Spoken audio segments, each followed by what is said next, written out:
नमस्कार, राधे राधे। अब हम बात करते हैं आगे। अलंकार है नंबर 5। अलंकार है कौन सा? अपना रूपक अलंकार। कौन सा अलंकार है?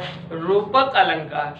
रूपक अलंकार में अंग वही दो है, एक है अपना उपमेय और दूसरा है उपमान। अब ये तो पता है उपमेय कैसा होगा? अपना प्रत्यक्ष या कैसा होगा? सामान्य। और उपमान कैसा होगा?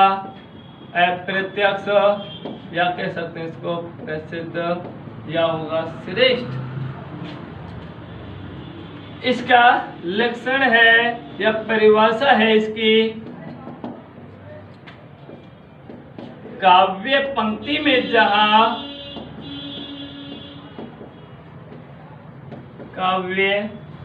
में जहां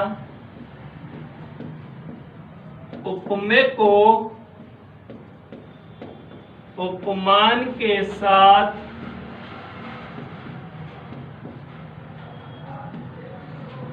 अभेद आरोपित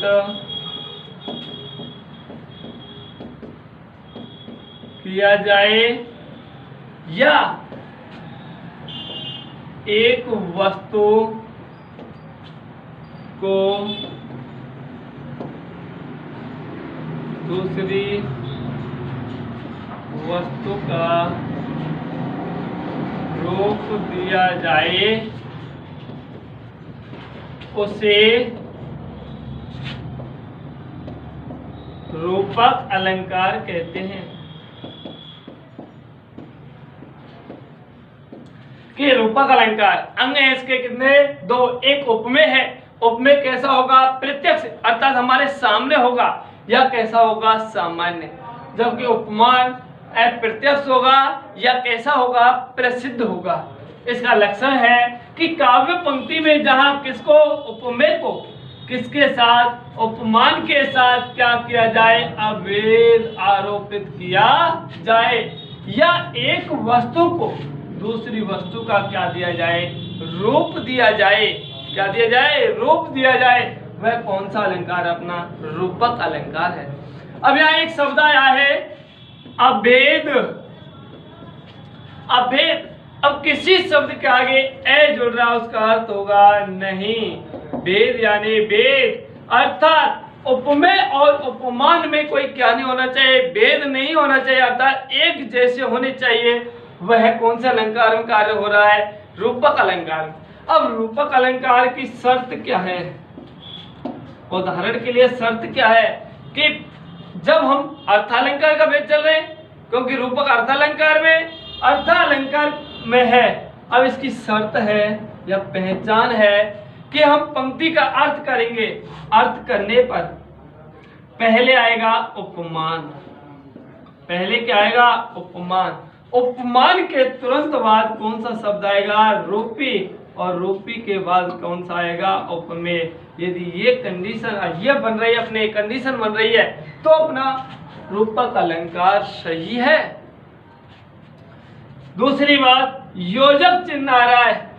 योजक के एक तरफ उपमेय होगा, दूसरी तरफ क्या होगा? उपमान। ये आगे पीछे हो सकते हैं कि पहले उपमान आ सकता है, बाद में उपमेय भी हो सकता है, लेकिन योजक चिन्ह आ रहा है, उसके एक तरफ उपमेय होगा, दूसरी तरफ क्या होगा? उपमान होगा। अर्थ करेंगे पंक्ति का, पहले उपमान आएगा, योजक के स्थान पर क्या हो जाएगा? रूपी हो जाएगा। उपमेय बाद में रूपी के बाद आएगा, और यह शर्त बन रही है, तो अपना अलंकार कौन सा है? रूपक अलंकार। जैसे पायो जी मैंने राम रतन धन पायो। अब पंक्ति में कारण सहित बताना है, क्योंकि एक पंक्ति में एक से अधिक अलंकार हो सकते हैं। जैसे यहाँ राम रतन, पहला इसका रह है, इसका रह है, और वर्ण की आवृत्ति कौन सा बतलाया? अनुप्रास। अब यहाँ देखो, अब योजक चिन्ह आ रहा है, योजक आ रहा है, योजक के दोनों तरफ भिन्न भिन्न शब्द हैं, तो निश्चित है अलंकार कौन सा होगा? रूपक। क्योंकि योजक चिन्ह अपने दो अलंकारों में आता है, एक आ रहा है अपना उपमा और एक आ रहा है रूपक। योजक दो में आ रहा है। यदि योजक के बाद वाचक आ रहा है तो उपमा, और कोई शब्द आ रहा है तो कौन सा होगा? रूपक। कि पायो जी मैंने राम रतन धन पाया। अब यहाँ योजक चिन्ह आ रहा है, एक तरफ उपमेय है एक तरफ उपमान है। अब ये देख रहा है कौन सा उपमेय उपमान है। एक राम शब्द है, एक रत्न है। रत्न आभूषण, इन दोनों में श्रेष्ठ कौन सा है? राम। जो श्रेष्ठ होगा वह क्या हो गया? अपना उपमान। और जो सामान्य है वह क्या हो गया? उपमेय। योजक के स्थान पर रूपी अर्थ होना चाहिए इसके अनुसार। कि मीराबाई कह रही है कि मैंने राम रूपी, राम क्या है? उपमान। अब उपमान रूपी उपमेय, उपमान रूपी उपमेय, यही कंडीशन है। तो अपना अलंकार कौन सा है? रूपक अलंकार। अगला उदाहरण है,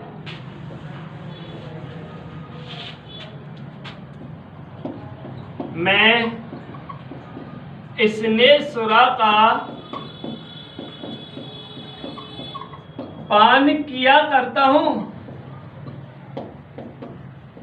कि मैं इसने सुरा का पान किया करता हूं।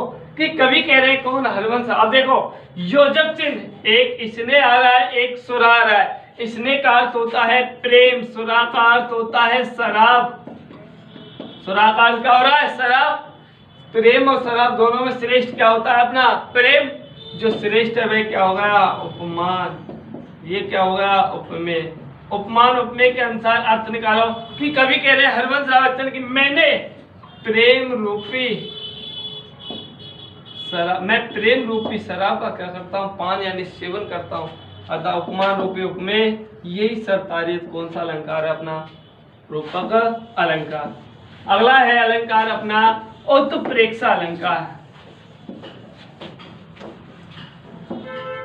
अगला है उत्प्रेक्षा अलंकार। उत्प्रेक्षा का शाब्दिक अर्थ होता है क्या? संभावना। उत्प्रेक्षा का शाब्दिक अर्थ क्या है? संभावना। वही अंग इसमें हो जाएंगे कितने? 3 अंग। तो इसमें भी 2 होते हैं लेकिन हम कितने मान रहे हैं? अब 3। एक उपमेय, दूसरा उपमान और तीसरा है संभावना सूचक शब्द। संभावना सूचक शब्द 3 है। उपमेय कैसा है? प्रत्यक्ष या कैसा होगा? सामान्य। ये कैसा है? अप्रत्यक्ष है, अर्थात कैसा है? श्रेष्ठ या प्रसिद्ध। अब संभावना सूचक शब्द है अपने जनो मनो जानो मानो जनहु मनहु जानहु मानहु। ये क्या? आपने संभावना की पंक्ति में ये शब्द का क्या कार्य करेंगे? संभावना मतलब। अब किसकी संभावना? उपमेय की किसके साथ? उपमान के साथ क्या की जाए? संभावना। इसका लक्षण है काव्य पंक्ति में जहां उपमेय की उपमान के साथ संभावना की जाए या एक वस्तु को दूसरी वस्तु मान लिया जाए उसे उत्प्रेक्षा अलंकार कहते हैं। कि उत्प्रेक्षा अलंकार के अंग अपने 3, पहला है उपमेय, दूसरा है उपमान, तीसरा है संभावना सूचक शब्द। उपमेय प्रत्यक्ष है सामान्य, उपमान अप्रत्यक्ष होगा अर्थात कैसा होगा, श्रेष्ठ होगा। संभावना सूचक जनु मनु जानो मानो जनऊ मनो जानो मानो, अर्थात इनका कार्य क्या बतलाना है, संभावना बतलाना। इसकी परिभाषा लक्षण है कि काव्य पंक्ति में जहां उपमेय की किसके साथ, उपमान के साथ क्या बतलाई जाए, संभावना बतलाई जाए, या एक वस्तु को दूसरी वस्तु क्या किया जाए, मान लिया जाए। यदि एक वस्तु को दूसरी वस्तु का रूप देंगे तो रूपक, और मानेंगे तो कौन सा होगा, उत्प्रेक्षा। जैसे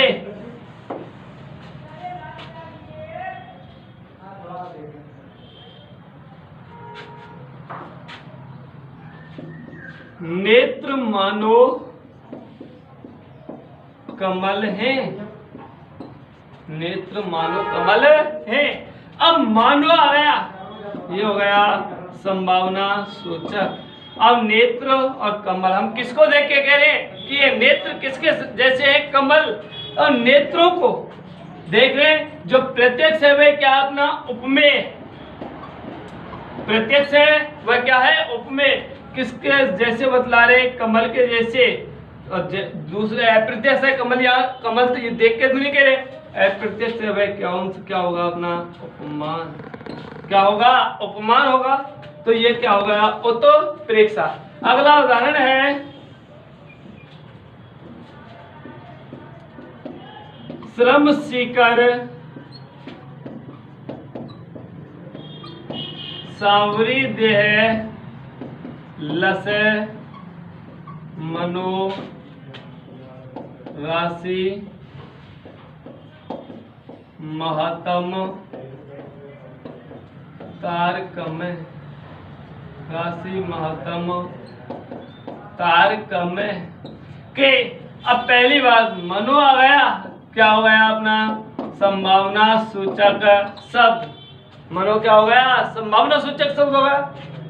कि श्री राम के, तुलसीदास जी कह रहे 11वीं किताब में है अपने 2nd नंबर लेसन में ये पंक्ति, कि श्री राम के सांवरे देह यानी शरीर पर श्रम सीकर यानी पसीने की बूंदें ऐसी लस आने लग रही हैं, मानो अंधकार रूपी, महात्म का अर्थ क्या है, अंधकार रूपी राशि यानी रात्रि में, तार कमे यानी क्या चमक रहे हो, तारे चमक रहे हो। तो यार पसीने की बूंदों की समानता किसके साथ, रात्रि में चमक रहे, किसके साथ बतला रहे, तारों के साथ। अब हम किसको देख के कह रहे हैं, श्री राम के सांवरे, तुलसीदास जी किसको देख के कह रहे हैं कि श्री राम के सांवले शरीर पर पसीने की बूंदें। तो पसीने की बूंदों को देख के कह रहे हैं, क्या हो गया, उपमेय। किसके समान, किसके जैसे बतला रहे हैं, अंधकार रूपी रात्रि में चमक रहे तारों के समान, ये क्या हो गया, उपमान।